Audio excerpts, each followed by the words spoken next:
Naquele tempo, disse Jesus aos seus discípulos: se um de vós tiver um amigo e for procurá-lo à meia-noite e lhe disser: amigo, empresta-me 3 pães, porque um amigo meu chegou de viagem e nada tenho para lhe oferecer.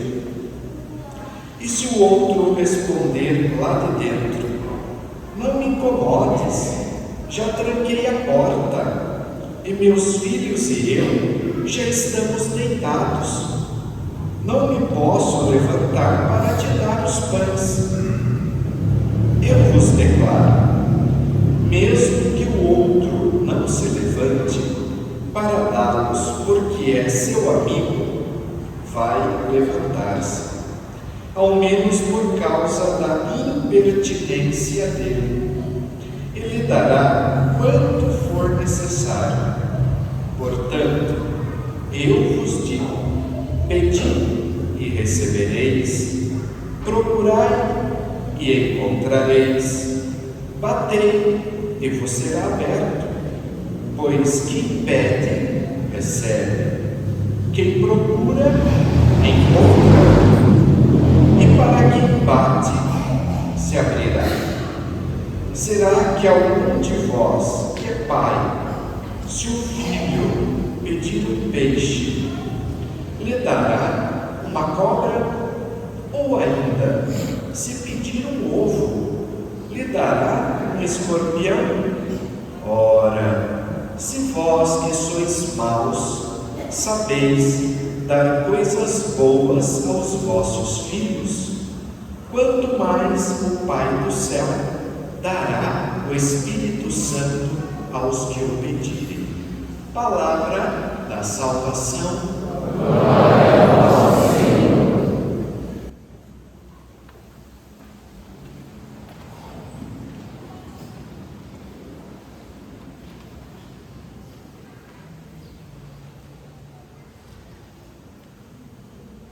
Querido Padre Osvaldo, diácono, queridos irmãos e irmãs, é uma alegria celebrar com vocês essa 7ª noite da novena da Nossa Senhora Aparecida e estar aqui vivendo com vocês também, nesse momento de alegria, da celebração dos 10 anos da paróquia Nossa Senhora Aparecida.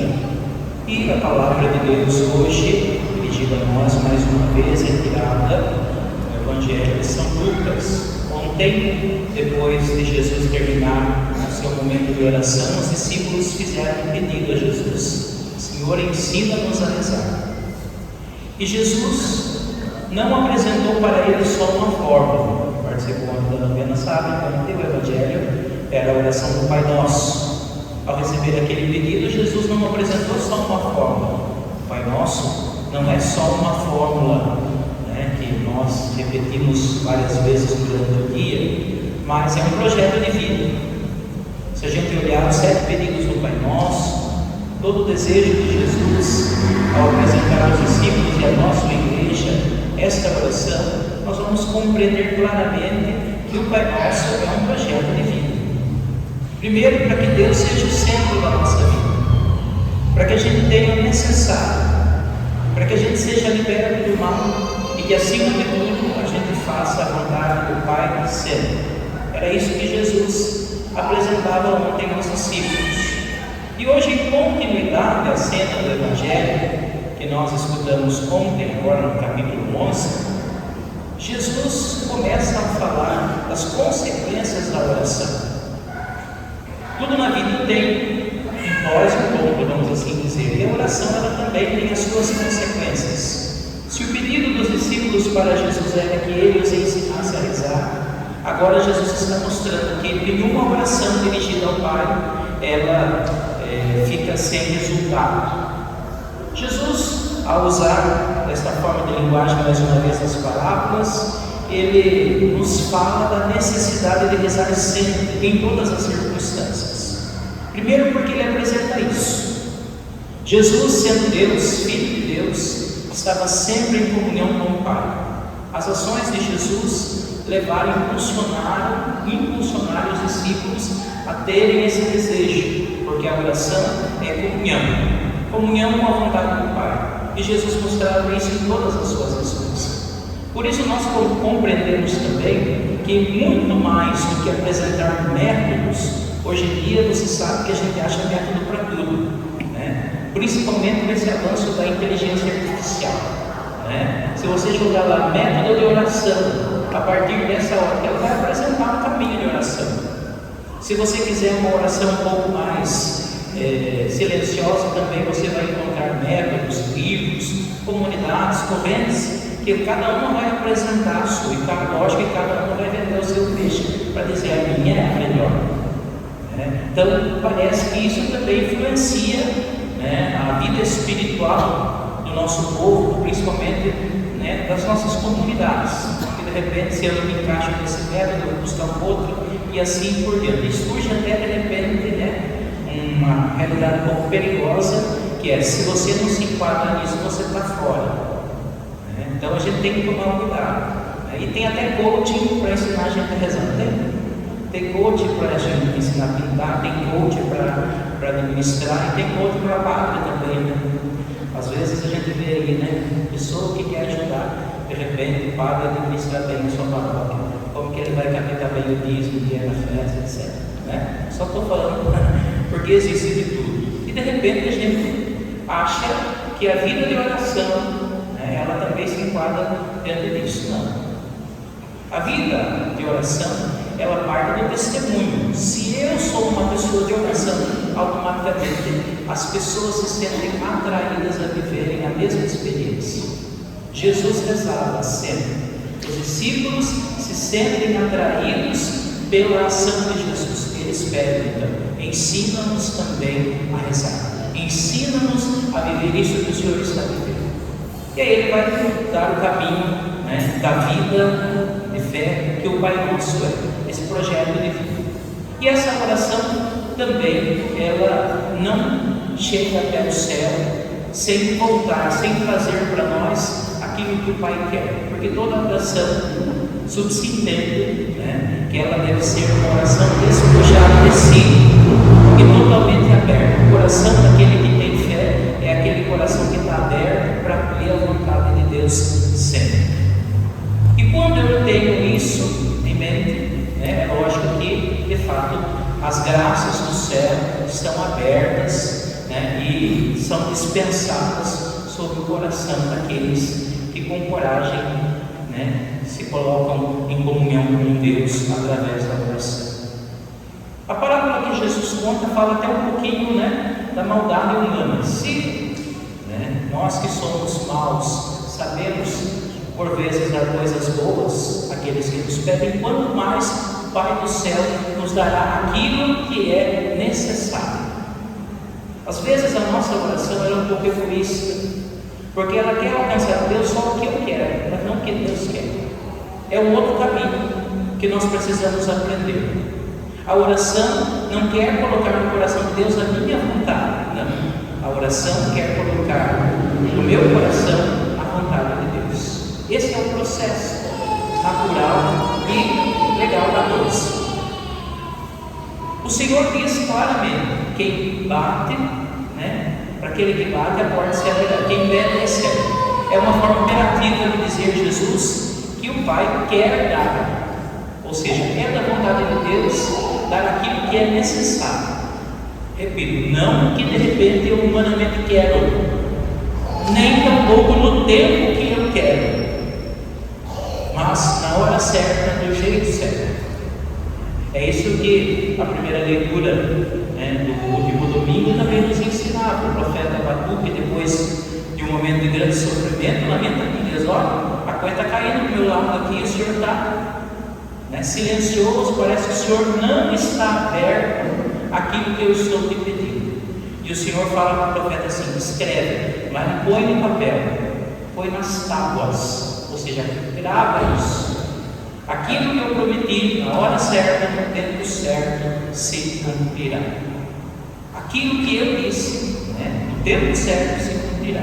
E termina dizendo assim: O ímpio morre, mas o justo vive pela sua fé. Fé também é outro dado crucial, porque se a pessoa que reza não tem fé, também a oração às vezes não tem validade nenhuma. Ou seja, nós rezamos porque cremos que o Pai está a nos escutar e, segundo a sua vontade, vai nos dar aquilo que nós necessitamos e precisamos. Repito pela terceira vez, não o que eu humanamente quero. A oração, repito, não é para que Deus se encaixe na minha vontade, é para que eu me encaixe na vontade de Deus. A primeira leitura da missa de hoje é do profeta Malaquias. E o profeta Malaquias escreve uma comunidade que está vivendo uma situação muito difícil. O texto é escrito 5 séculos antes da encarnação de Jesus, 500 anos antes da encarnação do Verbo. E ali, vendo todas as dificuldades, o pecado do povo que se torna então tão explícito, e por isso eles estão sofrendo com o exílio, Deus também vem ao encontro do profeta, e faz para ele esta promessa de proximidade. O que a primeira leitura quer nos ensinar? Também que a oração torna Deus próximo do seu povo, do sofrimento do seu povo. Deus não está alheio ao seu povo. Mas eu gostaria de chamar a atenção para o versículo 20 da primeira leitura da missa de hoje. Porque aqui, 5 séculos antes da encarnação de Jesus, já começa a brotar no coração do povo a espera messiânica, a espera de um Messias. Um Messias que veio para trazer a paz e a salvação ao antigo Israel e ao novo Israel, que somos nós. No versículo 20, o Senhor diz então para o profeta Malaquias: para vocês, para vós que temeis o meu nome, nascerá o sol da justiça, trazendo salvação em suas asas. A promessa de Deus é que, de fato, Ele vai intervir na história. E de que forma Deus intervém na história? De repente aqui, os profetas que falam da espera messiânica ainda não têm essa compreensão de como vai ser esse agir de Deus, mas sabem que somente Deus é que pode intervir na história. E Deus intervém na história humana. E Ele intervém através do sim de uma mulher. Ele intervém na história humana através do sim de Maria. Então, nós hoje celebrando esta festa em honra de Nossa Senhora, nós devemos agradecer não exclusivamente a figura de Maria, porque a gente ama Nossa Senhora, às vezes até é meio perigoso, a gente gosta tanto da mãe que às vezes a gente tem que falar para o filho, fique bravo. Mas eu acho que Jesus sabe que quando a gente está amando a mãe dele, a gente está falando bem dele. Pelo menos quando alguém fala bem da minha mãe, eu fico mais feliz ainda. Então eu acho que Jesus sabe disso. Mas quando nós falamos de Nossa Senhora, celebramos Nossa Senhora, não ficamos presos. A nossa teologia católica é muito consciente quanto à figura e a participação de Maria na história da salvação. Nós não ficamos só presos na figura feminina de Maria. Não, ainda usamos, não, pelo contrário. Mas olhamos o que Deus fez por nós através do sim da mulher. Então, quando nós cantamos as glórias de Maria, nós cantamos a misericórdia de Deus. E Deus fez nascer o sol da justiça pelo ventre puríssimo de Nossa Senhora. Então, Nossa Senhora é esse alento ao povo que tem fé, ao povo que busca a graça de Deus. Nossa Senhora é esse caminho seguro para nos levar até Jesus. Então, ela que nos trouxe a salvação, que ela leve agora para junto de Jesus, seu divino Filho, as orações de todo o nosso povo. Ela que deu para nós o sol da justiça, que nos serviu e mandou até a cruz, como nós rezávamos na oração da coleta desta missa, que ela hoje recolhe as orações de tantos brasileiros. Eu sempre gosto de dizer nessa época: Aparecida para mim é um grande hospital, onde o médico se chama Jesus Cristo, Ele é o médico das almas, mas tem uma enfermeira-chefe lá que dá encaixe para tudo. Ela encaixa, ela acha um jeito, ela corre para cá, e digo, afirmo claramente, o SUS não daria conta se não existisse a Aparecida. É um carinho de Deus, uma proximidade de Deus para a nossa nação. É um carinho de Deus para o nosso povo brasileiro. Então, olhando para Maria, nós queremos mais uma vez lembrar que esse Deus escuta a nossa oração, está próximo do Senhor, é carinhoso conosco, nos deu Maria como nossa companheira, nessa vida, para a gente ver que ela, como não é divina e alcançou a glória do céu, nós também podemos alcançar. Então podemos dizer, na celebração desses 10 anos e mais esta novena, o Senhor fez em Maria maravilhas e quer fazer em nós também maravilhas. Sejamos abertos à graça de Deus, como a Santíssima Virgem foi. Louvado seja nosso Senhor Jesus Cristo. Assim seja.